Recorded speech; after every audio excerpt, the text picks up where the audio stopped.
And now we have Gotham's police in the 1990 documentary series.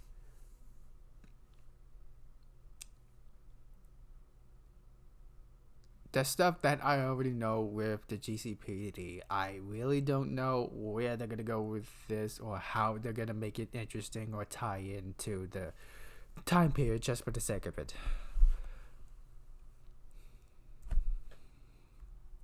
I really have low expectations for this one because I know what the GCPD is like before and after the Batman, and even when they enlisted Batman as an ally.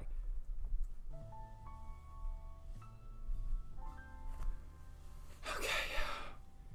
Gotham's law enforcement saw a new era of justice in the 1920s.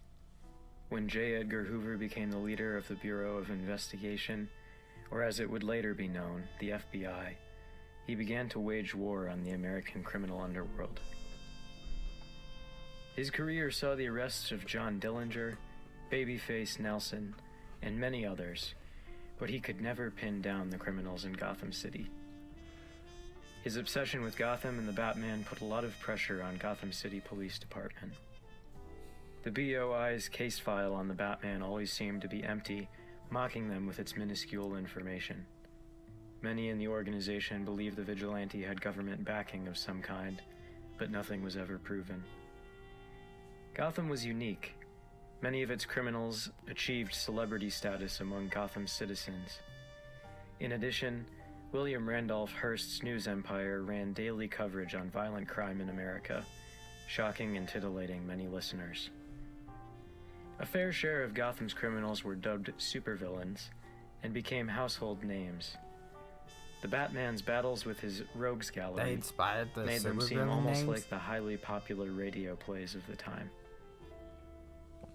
Gotham also saw an influx of immigration as well as Americans relocating from the southern states. Gotham culture became a mixture of many different cultures, as was often the case in America.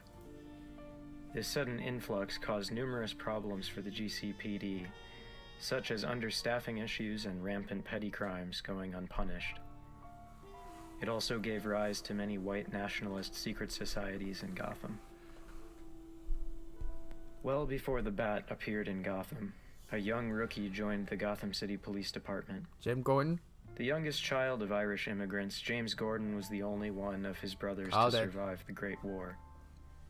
While he was not the only veteran to return home from those horrors, he was one of the few who felt he still had more fight in him upon his return. James found a desire to serve and protect his city, and saw the corruption seeded throughout it. Got back from war and decided to work with the police. He quickly earned a reputation among his fellow officers as a fair but tough cop. Many small-time crooks had bruises to show for their attempted bribery of Officer Gordon. He also had little tolerance for racism and bigotry, his parents having been immigrants themselves. Jim may have been one of only a few good men working for the city, but one good man would be enough for the Batman. During those early days of Gordon's career, the city was ravaged by gang wars between the Falcone, Thorn, and Penguin gangs. Carmine Falcone had started a gang with his brothers, modeled after the Sicilian mob in Chicago and New York. The Falcone crime family held most of the power in the early days of Gotham's underworld, until Carmine's death in 1924 during the Gotham Gang Wars. The rest of the Falcone family was either arrested by the GCPD or fled Gotham altogether. Rupert Thorne was the corrupt city treasurer for Gotham, and had his hands in every facet of the criminal underworld. His political career was simply a means to an end for him, and he considered himself untouchable. Thorne had links to organized crime and Gotham's elite families, as well as some of Gotham's white nationalist secret societies. One of the Batman's first goals upon his appearance in Gotham was to topple Thorne's political standing. He accomplished this through lobbying efforts via Wayne Enterprises, and destroying his underworld protection as the Dark Knight. After this, Thorne became a fully fledged gangster, running his own small operation. He was eventually arrested, realizing he was in over his head during the gang wars.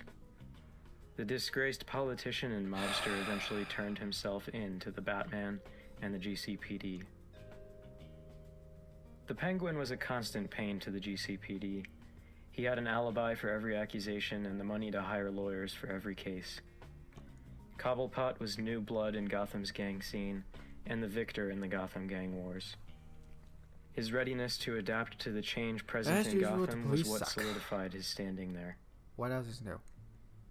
In 1925, after many years of service, Commissioner O'Hara, the police commissioner at the time, decided to step down. What is this, Spider-Man? O'Hara was not a corrupt man, nor was he ill-intentioned, but he was not young. He no longer had the enthusiasm or stamina needed for the job. He saw those qualities that he lacked in one of his younger captains, James Gordon. His last decision as acting commissioner was to promote Captain Gordon to commissioner of GCPD. This sparked the beginning of a new era in the GCPD. Gordon was the Batman's inside man, and the two reached an agreement. The Bat would clean the streets of Gotham, and the GCPD would make sure they stayed that way. Not long after this agreement was reached, however, Jim almost quit because of the paralysis inflicted on his daughter by the Joker. Barbara convinced her father to stay in active duty for the sake of the city, as he was so close to bringing actual change to it. Soon after, the infamous bat signal was erected on the roof of the GCPD headquarters. It was a way for the police to contact. Welcome, boys and girls, to the very first episode of the Zenoscope Pod. The Batman, and a reminder to the criminal element that the Bat was watching. Jim Gordon also had decent support within his police force in detectives ununique. Harvey It's Bullock actually and boring Renee right Montoya. now. Harvey started off as a loud, mean, and lazy detective. He also was known to visit the occasional speakeasy or plant evidence to aid the GCPD in arrests. Bullock was often at odds with the commissioner due to his support of the Bat and other costumed vigilantes. But he respected Gordon more than anyone else on the force. Yay! He was also dependable and got the job done, no matter what. Renee Montoya was very different from Bullock. She was the first woman detective in the history of the GCPD, so the pressure was already on. But on top of that, her Hispanic heritage brought another level of discrimination from her colleagues. We now know that Detective Montoya was also a lesbian, which she would have kept secret to avoid further scrutiny.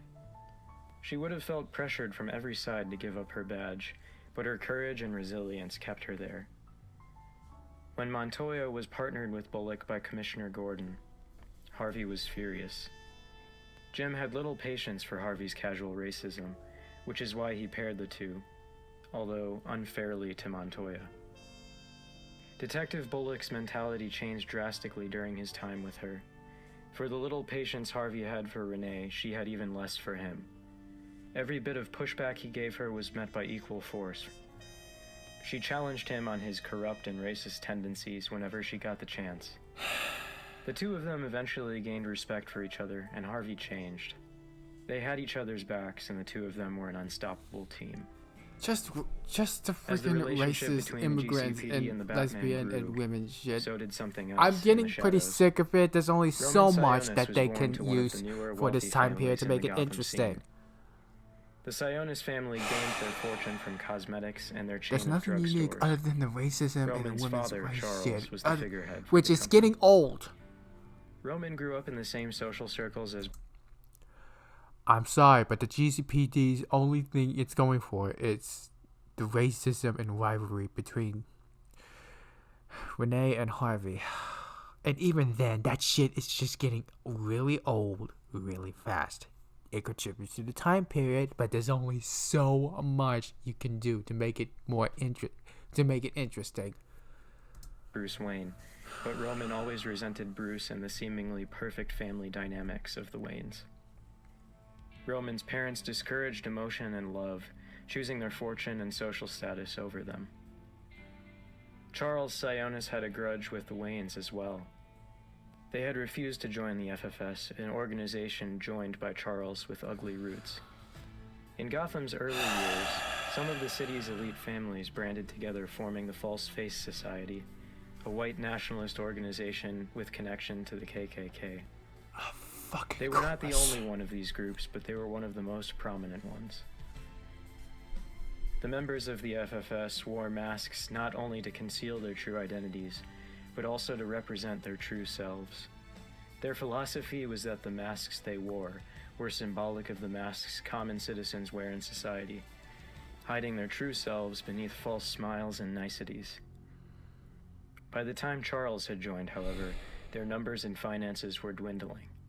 The FFS eventually became less and less active over the years. After Charles Sionis' passing, Roman took on the family business, but soon found himself in over his head. I thought we were talking about He the knew little of cops. business and of prudence, and squandered the family fortune, simultaneously running Sionis Cosmetics into the ground.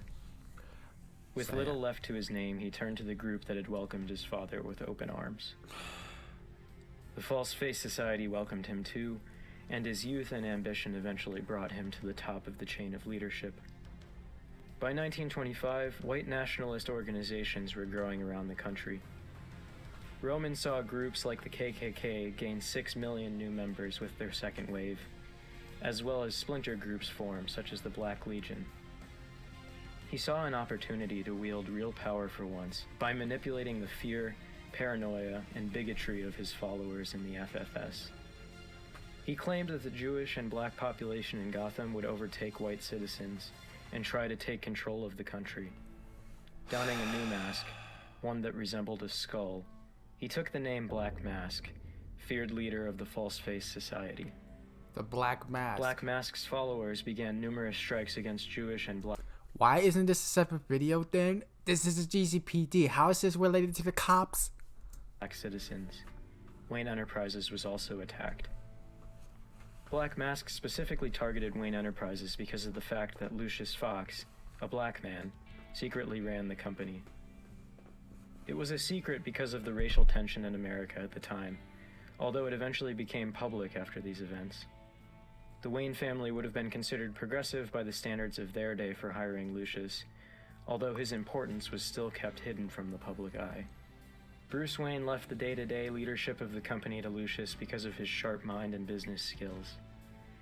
Black Mask's campaign against Mr. Fox ended up being his own downfall, as it allowed the GCPD and the Batman to lay a trap for the deplorable criminal leader.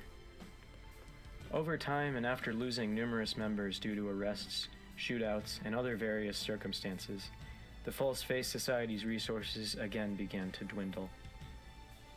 Black Mask, becoming desperate, planned and attempted to execute a bald-faced raid on Wayne Enterprises to attack Lucius Fox. All that awaited him and his followers was the Batman and the GCPD. After a scuffle, most of the remainder of the FFS had been arrested. Black Mask managed to make it inside the building where he pulled a gun on the Batman, which put them at a stalemate. In spite of this, Black Mask failed to notice Lucius sneaking up behind him wielding a typewriter. Mr. Fox crept just close enough to hit Black Mask over the back of the head, incapacitating him. Even though the immediate threat was gone, Black Mask's last words before being locked away in Blackgate were quite ominous. "You think this is over? You think we were bad? You have no idea. You have no idea." This arrest kicked off Commissioner Gordon's idea. Wait, what the fuck? This arrest kicked off Commissioner What Gordon's the career, hell was that? cementing him in the public view as a trustworthy force for good. It was also the spark that ignited the police's full support for the Batman's crusade, for better or for worse. Oh, okay, now we get It to seemed why that it Gotham's connects. crime rate was going to see a substantial decrease, but as it turned out, this was just the beginning. Darker days were yet to come, and Gotham had only seen a few of the terrors that the world had to offer.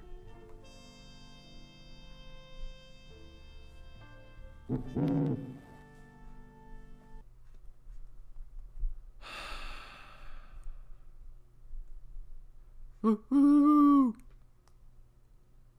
Did they really have to put it in the sound effect? This is probably one of the most boring videos this series has made. It's probably one of the worst. I mean, okay. This is bad for a different reason. Did it contribute to the time period? Yes.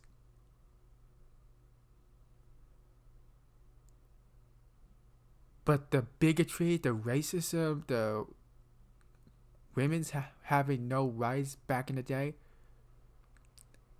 it's been overused at this point.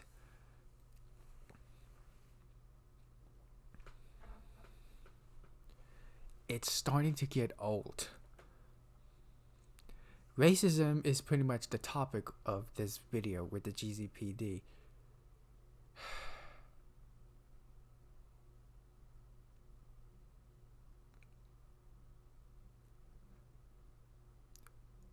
And sometimes the GCPD, it's not even focused on the GCPD. It's just focusing on some groups like the Black Mask that contributed into making the GCPD look good, rising up.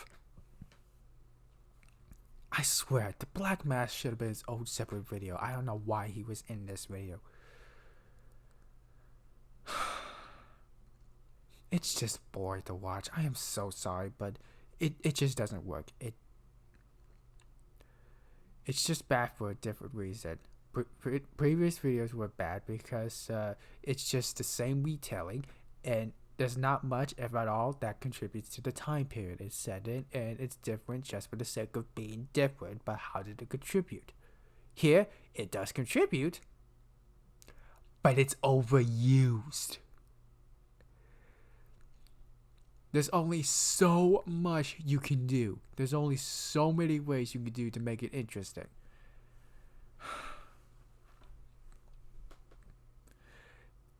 It's overused so much that they're just gonna have to do something else to make it interesting. It started to rise back up and now it just went back down again.